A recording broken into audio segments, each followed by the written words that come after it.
मन मंदिरा गजर भक्तीचा.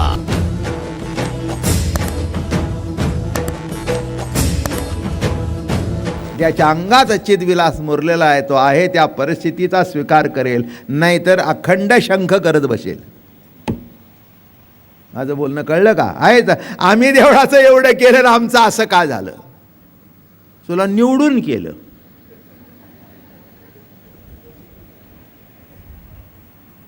असं का झालं? असं काही नाही. रामकृष्ण परमहंसांच्या घशाला सुद्धा कॅन्सर झाला का नाही? काय मग संत नव्हते ते परमहंस नाव खोडून काढा. काय अरे, देहाच्या दृष्टिकोनातून जे देहाची व्यथा आहे ते होत राहील ना, त्याच्यात विशेष काय? हां, आपण ते कुठे रत झालेत तिथे बघावं. हां, घशाला कॅन्सर झाला पण वृत्तीला नाही. आमचे घसे चांगले आहेत, शरीर चांगलं आहे, पण वृत्तीला कॅन्सर आहे. कॅन्सर कुठे आहे? वृत्तीला आहे. आणि तो कोणाच्या बाळाला बरा होत नाही. देहाच्या कॅन्सरवर ठराविक पद्धतीने असा 7-8 माणसं बरी झालेली मी बघितलीत. बरी झालेली मी माणसं बघितलीत.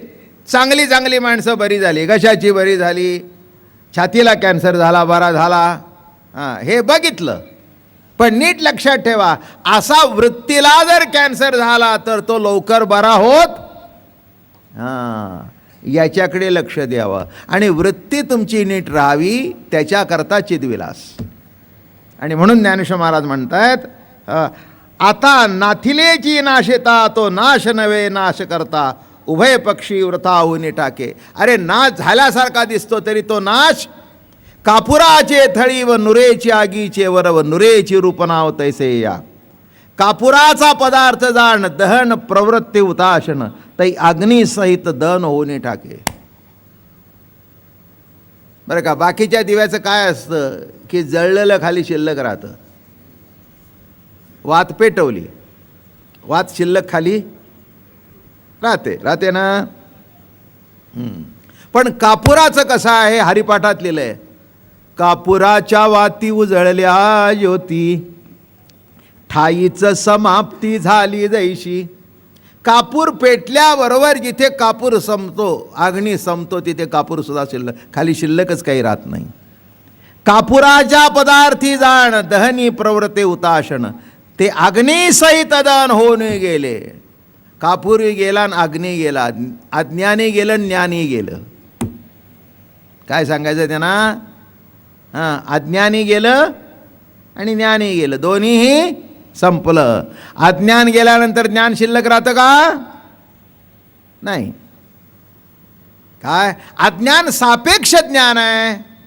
अज्ञान संपलं तर ज्ञान कुठून राहणार? ना तरी कापुराची थाळी, तिथे ते जे अग्नी प्रज्वली, ते अग्निसहित झाली ओळ, संपलं, अग्निसहित संपलं. हां, दोहीच्या मिळवणी दोहीसी झाली आठणी, कापुरा ते हिरोनी अग्नी आटे. आत्मा चिन्मात्र निखळ, येथे निवडावे भाग शुद्ध सवळ, तै होऊन ठाके केवळ ना, तरी आत्मत्वे रामरूप नाही. आता कापूर नाही, अग्नी नाही, नामरूप नाही म्हणजे काय? अग्नी जळून गेल्यावर अग्नी नाव संपलं, शिल्लक राहिलं का? नाही. कापूर शिल्लक राहिलं का? नाही. दोन्हीही संपलं. तसं मूळ आत्मस्वरूपाच्या ठिकाणी सगळी नावं उदाहरण देतो. ही नदी गंगा, यमुना, सरस्वती, नर्मदा, कावेरी, बरोबर आहे ना? हां, कुठपर्यंत? सागराला मिळेतोपर्यंत.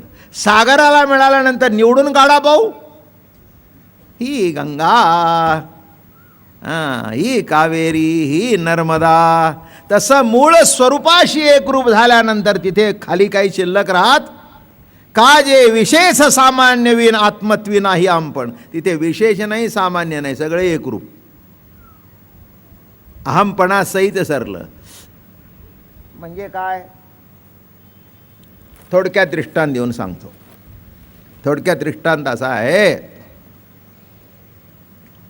काय झालं गंगा वाहत होती एकडून आणि एक आलं गटरचं पाणी. दोन्ही पॅरलल चालले होते. गंगेला वाटलं मोक्षदायिनी गंगा आहे मी, परम पावन गंगा आहे, माणसांची पाप धुतली जातात. हे सगळ्या गावाची घाण गटार गंगा. ते काय म्हणलं माहिती आहे का? कसं का असे ना, पण मलाही नाव गंगाच आहे. गटार का होईना गंगाच आहे. आणि एक लक्षात घे बाई, तू फार मोठी, तुझाही विसावा तोच आणि माझाही विसावा तोच. तुझाही विसावा तोच आणि माझाही विसावा तो. तू तिथेच जाऊन मिळतेस आणि मी तिथेच जाऊन मिळतो. एवढा अहंकार करायची गरज काय? हां, हे गटरचं पाणी, हे गंगा, नामरूप सगळं संपलं. नाम संपलं, रूपसुद्धा संपतो. आहे त्या परिस्थितीमध्ये अत्यंत समाधानात होते, अत्यंत आनंदात होते. आलं का लक्षात? हो. मी आमच्या घरातसुद्धा उदाहरणं बघितली. आमचे सद्गुरू दादा महाराज, आणि त्यांना 46 साली गेले आणि कीर्तनात ध्येय ठेवला त्यांनी. मार्गशीर्ष शुद्ध एकादशी, वार गुरुवार, गीता जयंती. आणि त्या दिवशी कीर्तनामध्ये महाराजांनी ध्येय ठेवला. त्यांचा जन्मसुद्धा आगळा वेगळा आहे. ऋषीपंचमीचा, गणेश चतुर्थी आणि ऋषीपंचमीचा जन्म. आणि मार्गशीर्ष शुद्ध एकादशी गुरुवारी कीर्तनामध्ये निर्याण, आणि मग आळंदीला इथे समाधी झाली. तेव्हा शेवटची त्यांची वारी होती. चितविलास सांगतोय, विषयाला सोडून काहीही बोलत नाही. आणि आमच्यासमोर पाऊस खूप झाला त्यावेळेला, मंडप असा कल्ला, आणि देवीदास भाईची धर्मशाळा समोर आहे. तिथे महाराज मुक्काम त्या काळात होते. 1945 साली, 45-46 साली, 46 नोव्हेंबर. आणि त्या काळामध्ये तिथे मुक्काम होता. आणि पायाला तर जखम मोठी होती, डायबिटीसची जखम झाली होती, पुळी आली होती. ती चरत चरत गेली